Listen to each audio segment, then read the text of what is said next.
اگر کوئی شخص اپنے گھر اور اپنے کمرے کے تمام کھڑکیوں اور دروازوں کو بند کر لے اور کسی بھی قسم کی سورج کی کوئی ایک کرن، ہوا کا کوئی جھونکا اپنے گھر میں آنے نہ دے تو اس کا کیا حل ہوگا؟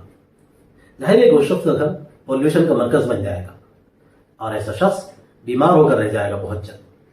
پھر اس شخص کا کیا عالم ہوگا جس نے اپنے دماغ کو ہر قسم کے آئیڈیاز کے نئے جھونکوں سے، ہر قسم کے نئے افکار، نئے وچار کے تازہ ہواؤں سے بالکل دور کر لیا ہو اور اپنے دماغ کو بند کر کے بیٹھ گیا ہو۔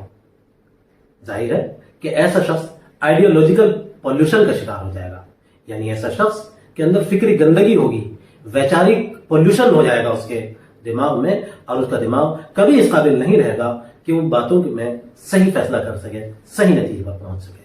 تو آئیڈیالوجیکل پولوشن سے ہم کیسے بچ سکتے ہیں؟ آئیے جانتے ہیں اسی سوال کے بارے میں۔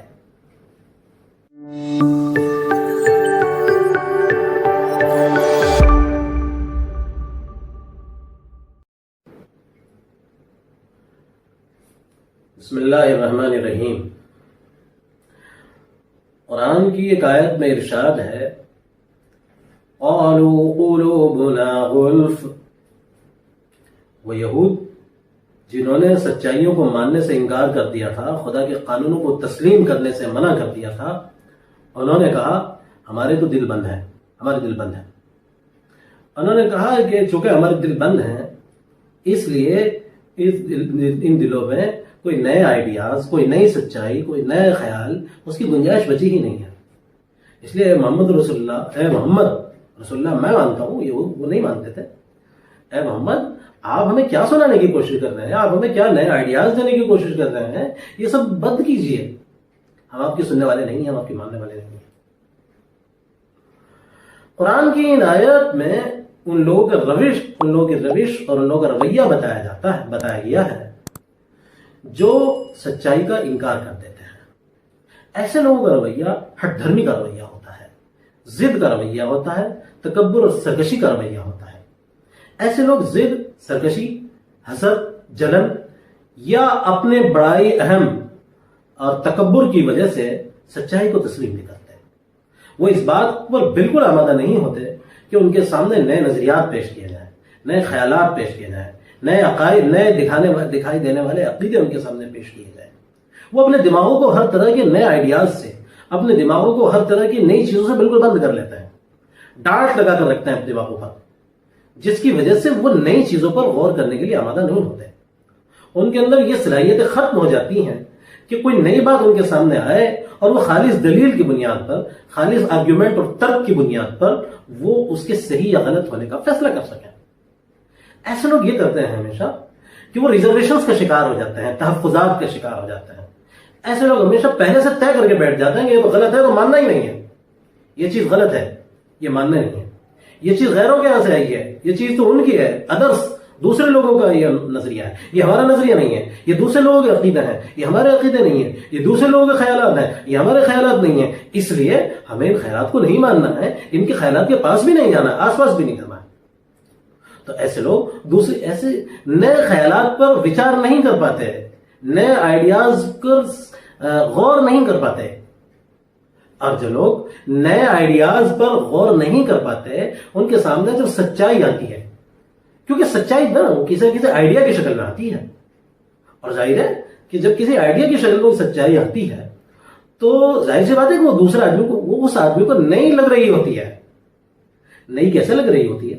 صدیوں سے، سال ہر سال سے، اپنی زندگی بھر سے وہ کچھ آئیڈیا سنتا رہا ہے، کچھ روایتیں دیکھتا رہا ہے، کچھ ٹریڈیشنز ہیں، کچھ روڑیاں ہیں جن میں وہ جیتا رہا ہے، کچھ رواج ہیں جن سے اس کی زندگی بھر کی محبت رہی ہے۔ اس کے مقابلے میں ایک نئی سچائی آتی ہے، وہ نئی سچائی کسی آئیڈیا کی شکل میں آتی ہے تو ہوتا کیا ہے کہ جو پرانی چیزوں سے اس کو لگاؤ ہے، جو تعصب ہے اپنے گروہ سے، اپنے گروپ سے، اس تعصب کی وجہ سے وہ ان کو ایکسپٹ کرنے کے لیے تو دور کی بات ان پر غور کرنے کے لیے بھی آمادہ نہیں ہوتا، اور ان کو دوسرے ادرس کا آئیڈیا سمجھ کر انہیں ٹھکرا دیتا ہے اور انہیں کہتا ہے کہ ہم یہ سب نہیں مانیں گے۔ عام طور پر یہ کام جو ہوتا ہے یہ عقیدوں کے نام پر ہوتا ہے۔ عام طور پر یہ ہوتا ہے کہ یہ کہا جاتا ہے کہ سب نئے آئیڈیاز کو مت سنیے، نہیں تو تمہارے عقیدے خراب ہو جائیں گے. آپ نئے لوگوں سے مت ملیے, نہیں تو تم اپنی روایتوں سے باغی ہو جاؤ گے. آپ نئے لوگوں سے مت ملیے, نئی کتابیں مت پڑھیے, نئے وچاروں کو مت سنیے, نہیں تو تمہارا مذہب خراب ہو جائے گا. میرا سوال یہ ہے کہ جو مذہب اتنا کمزور ہو کہ کچھ نئی چیزوں کو جان لینے سے, نئی چیزوں پر غور کر لینے سے یعنی دھرم بھرشٹ ہو جائے, میں شدھ ہندی بولوں, دھرم بھرشٹ ہو جائے, وہ عقیدے خراب ہو جائے, وہ مذہب مطلب کہ ڈیمیج ہو جائے, تو مذہب کتنا کمزور ہوگا. آپ ایسے مذہب کو مانتے ہیں کہ جو دوسرے اپوزٹ دکھائی دینے والے نظریات پر, اپنے سے مختلف نظریات پر غور کرنے کی اجازت بھی نہ دیتا ہو, ایسے مذہب کو آپ مانتے ہیں. قرآن نے اسی رویے پر تو تنقید کی. یہود یہی کہتے تھے, قالوا قلوبنا غلف, ہمارے تو دل بند ہیں, نہیں اب ہم نئی چیز نہیں سنیں گے, نئے رویوں پر غور نہیں کریں گے. آپ نئے خیالات جو پیش کر رہے ہیں, آپ جو نئی دلائل دے رہے ہیں, جو آرگیومنٹس دے رہے ہیں, ہم ان کو نہیں سننے والے ہیں. ہمارے اکابر نے, ہمارے بڑوں نے, ہمارے بزرگوں نے, ہمارے علماء نے, ہمارے احبار اور رہبان نے ہمیں جو کچھ دے دیا وہ ہمارے لیے کافی ہے. اب ہم نئی چیزوں کو سننے کے لیے آمادہ نہیں ہے. یہی کہتے تھے بنی اسرائیل, یہی کہتے تھے یہود.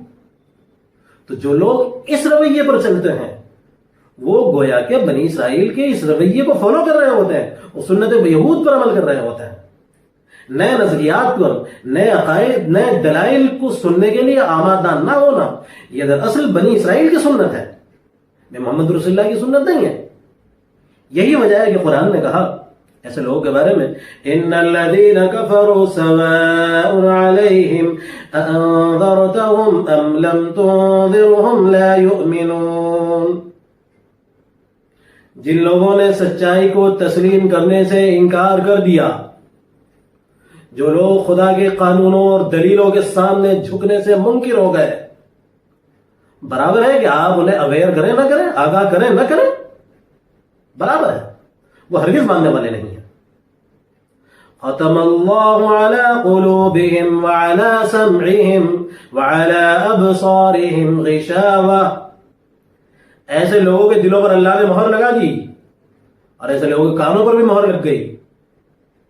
بہت سنگین بات ہے یہ. جو لوگ دوسروں کو سننے کے لیے آمادہ نہ ہو, جو لوگ اپنے ہی دنیا میں جیتے ہوں, جو لوگ باہر کے آئیڈیاز کا تازہ جھونکا لینے کو تیار نہ ہو, قرآن کہہ رہا ختم اللہ علی قلوبہم, کہ جن لوگوں کا رویہ یہ ہو, ایسے لوگوں کے کانوں پر, ان کے دلوں پر مہر لگ جاتی ہے. یہ بہت سنگین بات ہے. اس لیے ہر انسان کا پہلا فریضہ یہ ہے کہ وہ ہر سامنے آنے والے کسی بھی نظریے, عقیدے, خیال, فکر پر عقل کی روشنی میں غور و فکر کرے.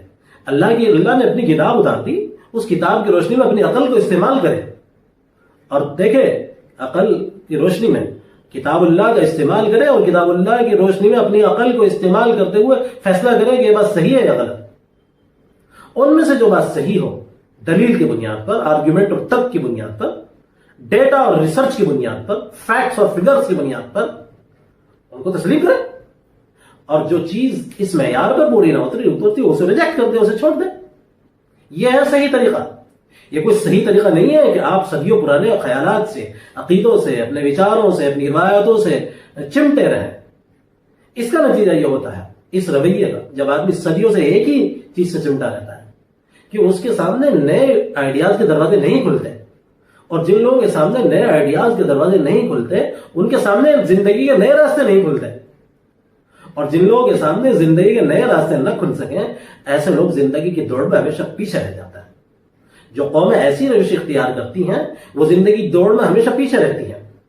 زندگی کی دوڑ میں ہمیشہ وہی فرد یا قوم آگے رہتے ہیں جو نئے آئیڈیاز کے لیے اوپن مائنڈیڈ ہوں, ہر چیز پر کھلے ذہن کے ساتھ سوچنے کو آمادہ ہوں.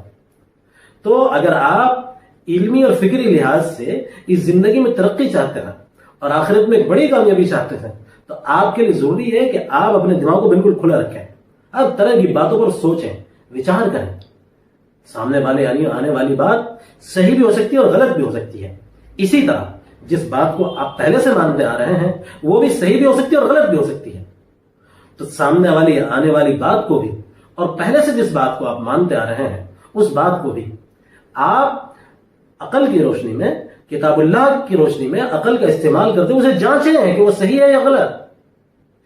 صحیح ہے تو اسے مان لیجئے, غلط ہے تو اسے چھوڑ دیجئے. اور یہ رویہ زندگی کے ہر میدان میں اختیار کیجیے آپ. سیاست کے میدان میں, کلچر کے میدان میں, سماجیات کے میدان میں, اور میں کہوں گا مذہب کے میدان میں بھی. مذہب کے میدان میں بھی آپ انہی باتوں کو تسلیم کیجیے جو اللہ کی کتاب کی کسوٹی پر پوری اترتی ہوں.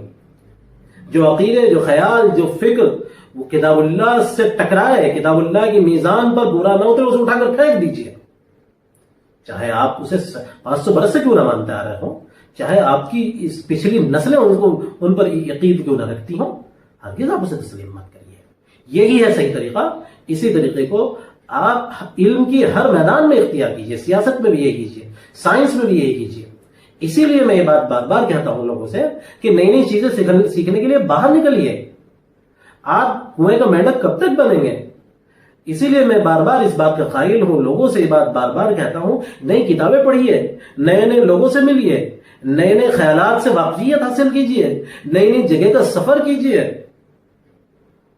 جو لوگ, میں تو یہاں تک اس قائل ہوں, یہاں تک یہ باتیں بولتا ہوں کہ جو لوگ افورڈ کر سکتے ہوں وہ ٹورزم کے لیے یورپ جائیں, ان ملکوں میں جائیں جنہوں نے ترقیاں کی, ان قوموں میں جا کر گھلے ملے جنہوں نے دنیا کو اپنے ہاتھ میں لیا ہوا ہے, آپ کو اندازہ ہو سکے دنیا کس طرح چلتی ہے اور کیسے آگے بڑھ رہی ہے. آپ جب اوپن مائنڈڈ طریقے سے ان کا مطالعہ کریں گے, جیسا کہ سر سید احمد خان نے کیا تھا. سر سید خان نے یورپ جا کے دیکھا تھا اور اس کے بعد وہاں سے آئیڈیاز لے کر انڈیا آئے تھے تو MOO بنایا تھا, مسلم اورینٹل کالج علی گڑھ, جو آج AMU ہے. تو آپ بھی یہ روش اختیار کریں.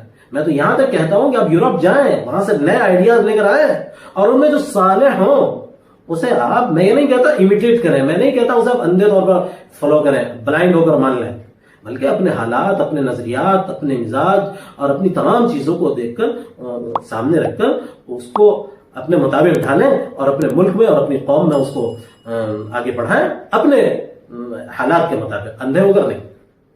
اگر آپ ایسا کر سکیں, اس اوپن مائنڈڈنیس کا ثبوت دے سکیں, تو وہ دن دور نہیں جب آپ اس دنیا میں سب سے آگے ہوں گے. اقول قولی ھذا واستغفر اللہ لی ولکم اجمعین.